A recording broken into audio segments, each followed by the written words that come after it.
decía, en primer lugar es un valor de uso. Pero decíamos que ese valor de uso lo podemos estudiar desde el punto de vista cuantitativo. Entonces,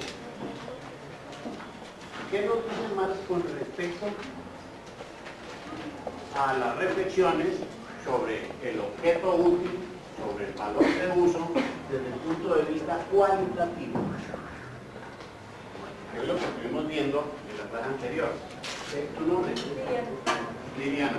Pues él nos dice que todas las cosas, que todo objeto útil tiene diversas propiedades que pueden ser utilizadas, Sí, correcto. Pueden ser utilizadas en diversos aspectos. Entonces, a esas utilidades se les puede dar, a esas propiedades se les puede dar utilidades en diversas cosas. Entonces, fíjense ustedes, nos dice que determinadas cosas, como por ejemplo el carbón, el hierro, el trigo, etc., esas cosas tienen distintas propiedades. Por tener distintas propiedades, nos dice, son susceptibles de diversas modalidades de uso. El descubrimiento por parte del hombre de esas diversas modalidades de uso de las cosas constituye un hecho histórico. Y es cuando cita a Nicolás Taylor.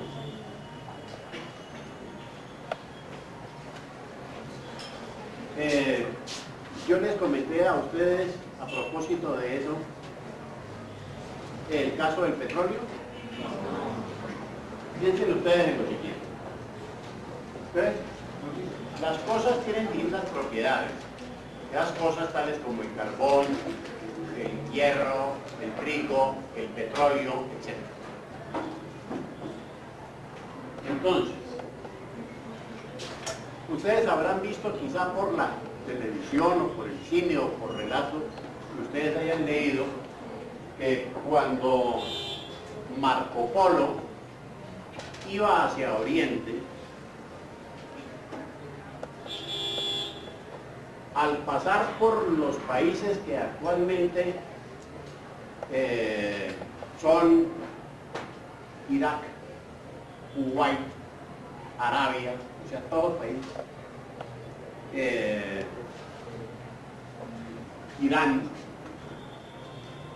pues él, al ir por esos caminos, vio que las personas miraban con un poco de desagrado ciertos pequeños lagos negros que no servían para nada.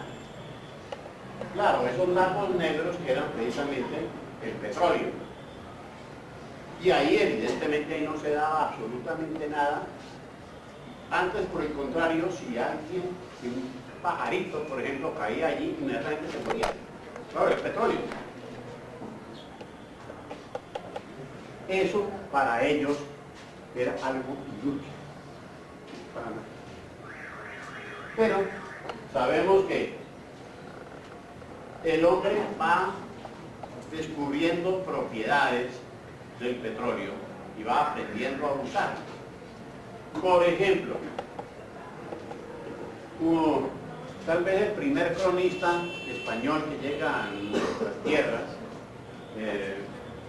Fray Pedro Simón, nos dice en esas crónicas de Indias que cuando subían por el río Magdalena, observaron que los naturales del país se embadurnaban la piel con una brea negra para evitar la picadura del mosquito.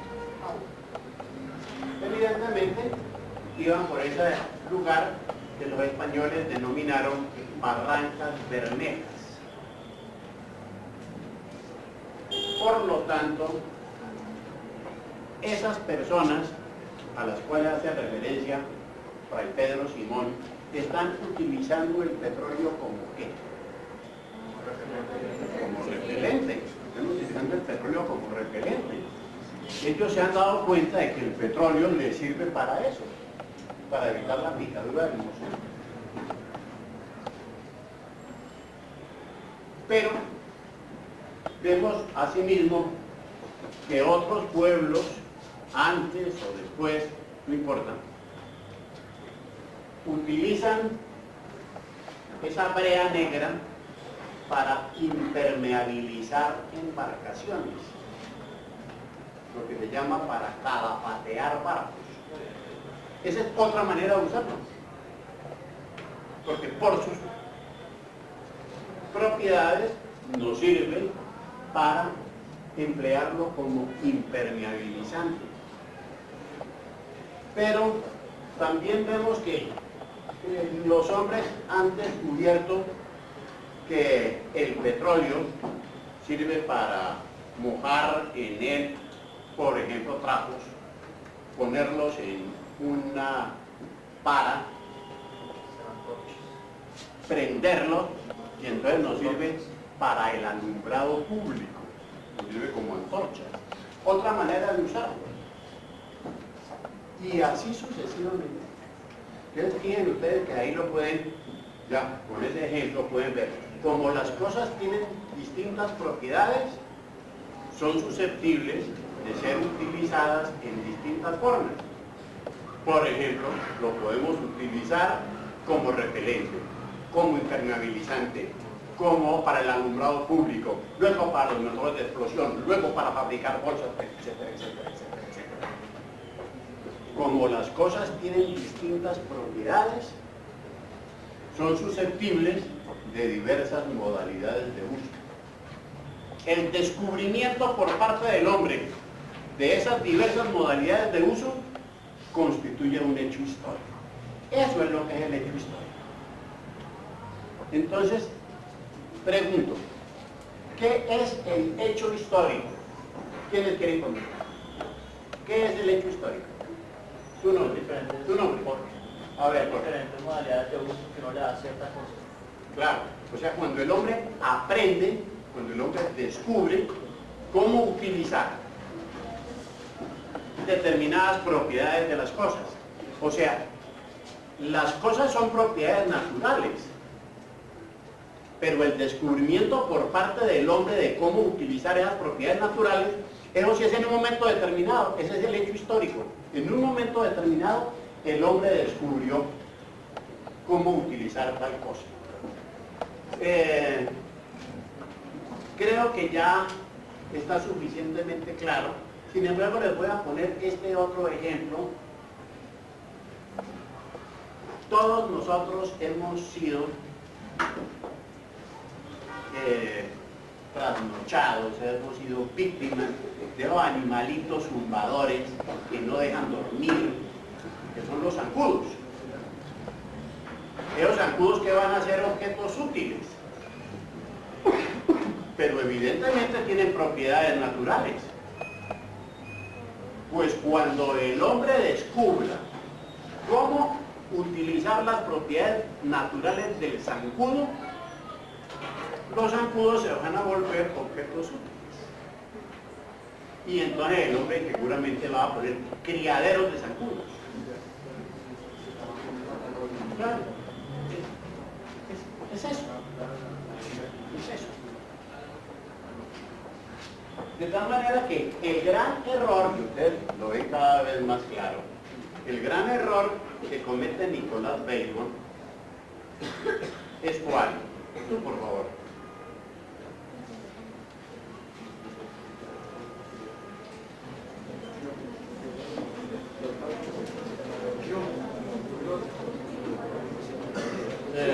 ¿Tu nombre?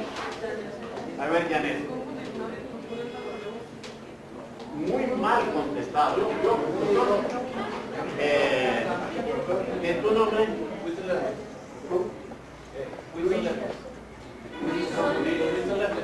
A ver, Wilson. Confundir propiedad con utilidad.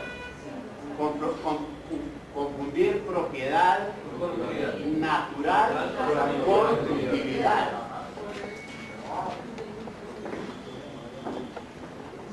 Confundir la propiedad natural con la utilidad. Discutan entre ustedes un momento a ver si eso está claro.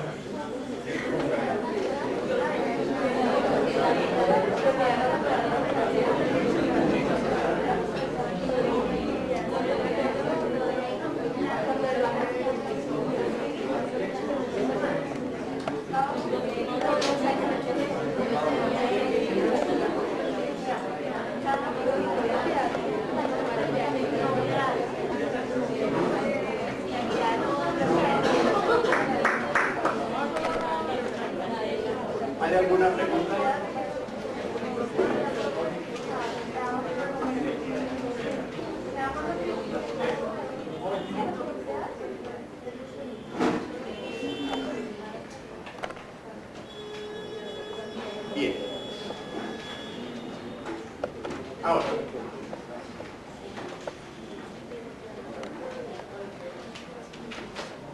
el hecho de que el hombre aprenda a utilizar las propiedades naturales de las cosas convierte a esas cosas en valores de uso, o sea, en objetos útiles.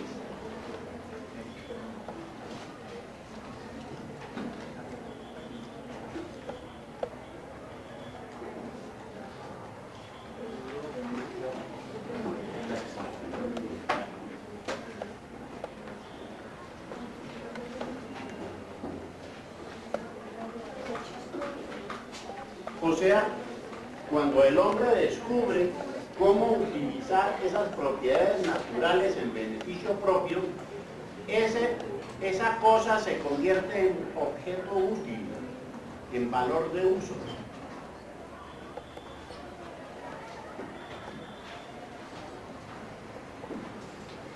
Ustedes habrán visto que dice, pero la utilidad de las cosas no flota en el aire. Por favor, no conversar mientras yo doy la clase. La utilidad de las cosas no flota en el aire, sino que está condicionada por la materialidad misma del objeto.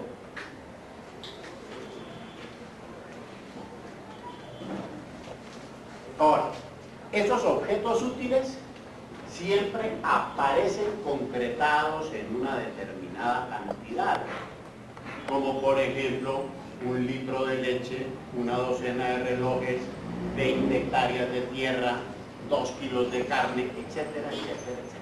Siempre aparecen concretados los objetos útiles en una determinada cantidad. Entonces pasamos a pensar en el problema de la cantidad, en el problema cuantitativo. Por lo tanto, si estamos planteando el problema cuantitativo, se nos plantea inmediatamente el problema de la medida.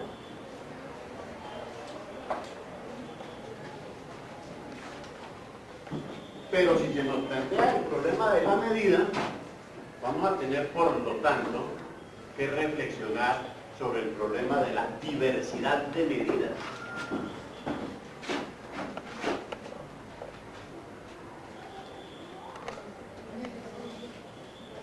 Diversidad de medidas.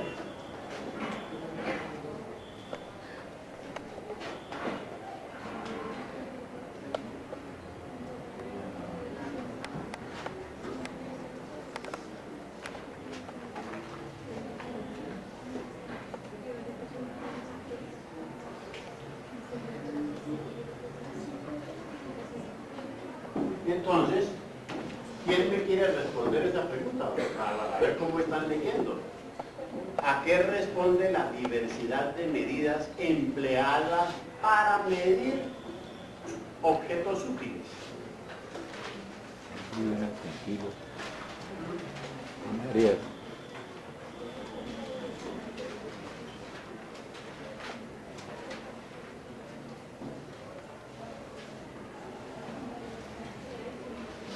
Miren el texto, conversen un momentico entre ustedes, miren el texto.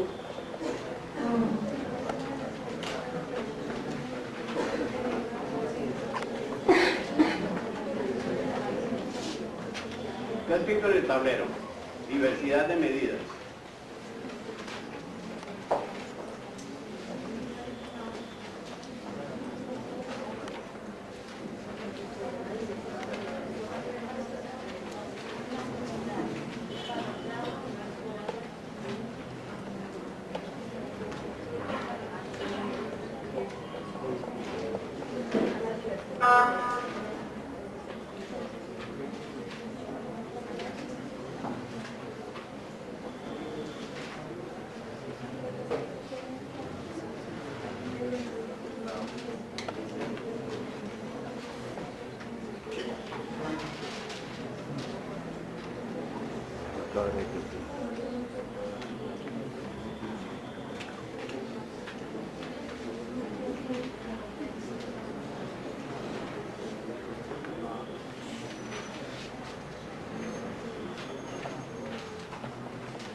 ver, Liliana. Pues, o sea, la diversidad en las medidas se debe a la diversidad, No me leas allí. a la diversa naturaleza de las cosas. O sea, pues porque como todas las cosas son distintas, se les tiene que dar una medida general. Y para eso las medidas, o sea, las medidas también se dividen en otras medidas para poderlas convertir después en cambios. O sea, hacer equivalencias y poderlas hacer. Por ahora simplemente estamos midiendo objetos útiles. O sea, para nada tenemos todavía el problema del cambio.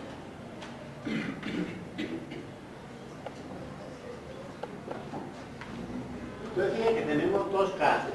La diversidad de medidas responde a, primero, a tal cosa, segundo, a tal otra. Conversen entre ustedes y me dicen, ¿qué es uno? Y me ponen ejemplo. ¿Qué es dos? Y poner ejemplo. Voy a que ustedes reflexionen en eso.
Tu nombre, por favor. William. A ver, William. Yo creo que se debe a la diversa naturaleza de los productos que se van a medir, De los objetos. de los objetos que se van a medir. Por ejemplo, puede ser los líquidos, que eso se miden en litros. Claro. O bien, puede ser, por ejemplo, otro ejemplo, diferente. Por ejemplo, el peso. Claro. O sea, depende, por favor. Entonces la diversidad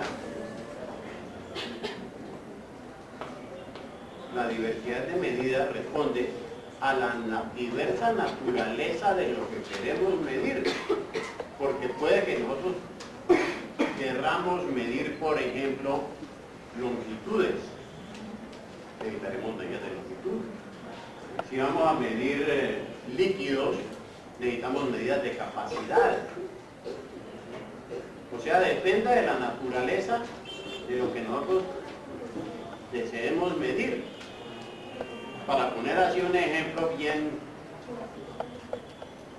fuerte, nosotros no podemos medir la distancia entre Bogotá y Girardot en litros. Porque lo que vamos a medir no es capacidad, sino distancia. Luego,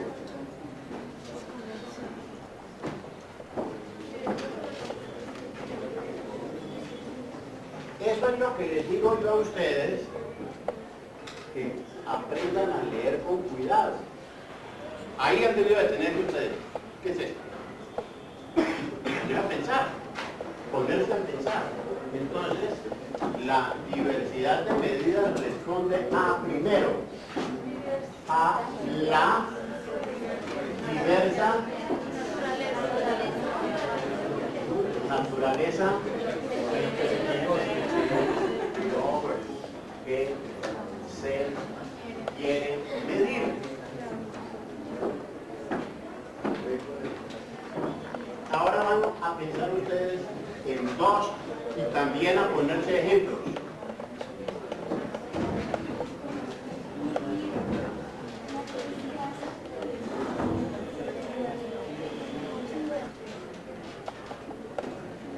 Cuando nos dice que la utilidad de un objeto lo convierte en valor de uso, ahí no está planteando problema de medida. El problema de la medida creo que lo perdí un poquito antes. Sí, pues la consecuencia de eso. No, señores, no tiene nada que ver el problema de la utilidad con el problema de la medida. Estamos viendo cuáles son las dos condiciones que explican la diversidad de medidas. Viviana Alvear. O sea, fruto de la conversión, él quiere decir que es a través de las medidas que ha establecido el hombre, por ejemplo, el sistema decimal, el sistema para medir la cantidad como es la capacidad. Entonces, son sistemas, o el sistema monetario, por ejemplo. No te metas con el sistema monetario porque no estamos en para medir objetos útiles. Entonces, es el sistema, por ejemplo, decimal, para medir. Tengo que poner un ejemplo en que se vea claramente que la diversidad de medidas, por favor no conversar. Lo he hecho ya en varias formas. Por favor no me vean esa cara de muy desagradable. Cuando yo no les digo conversen entre ustedes, por favor no conversen. Entonces, de lo que se trata en este momento es de explicar por qué la diversidad de medidas también responde a problemas de convención. Explicar eso. Y explicarlo con un ejemplo. El ejemplo sería, por ejemplo, el hombre tuvo la necesidad de medir la distancia, entonces inventó el sistema métrico que es un sistema de medida para medir distancia y para medir el aire, por ejemplo, el agua, es el litro. Pero no te estás explicando es el 1, quiero que expliques 2. Claro, para medir distancia necesitamos metros, pero para medir líquidos necesitamos litros. Esto es 1. Ahora estamos en 2. Piense cada quien, ya vamos a...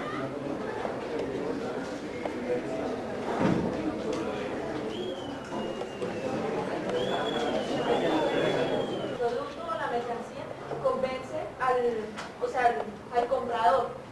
Por ejemplo. No estamos en ningún problema de... Bueno, no, ¿cómo es que bueno? Ya no. ¿Tu nombre?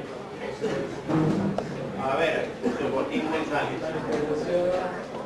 La conversión humana nace en la diferencia de cultura por sí encontramos en la conversión, la democracia revolucionaria americana por sí campamentos y llamas. Exactamente.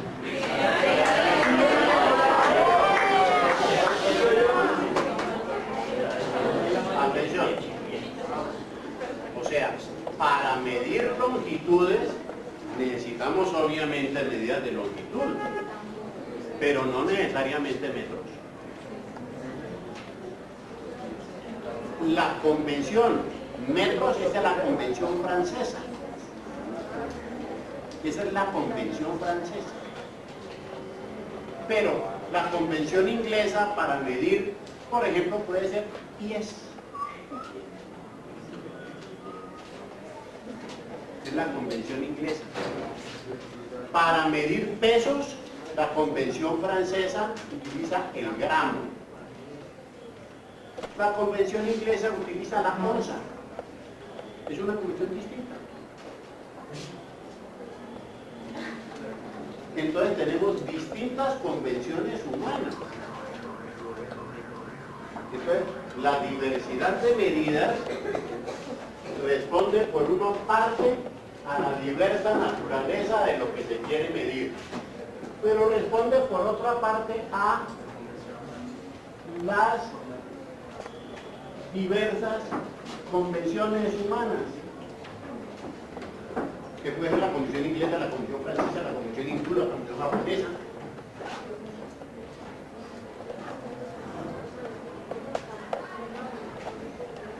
Y fíjense ustedes que con un poco de reflexión y ver qué es lo que está diciendo, ustedes pueden ir mejorando su nivel de lectura.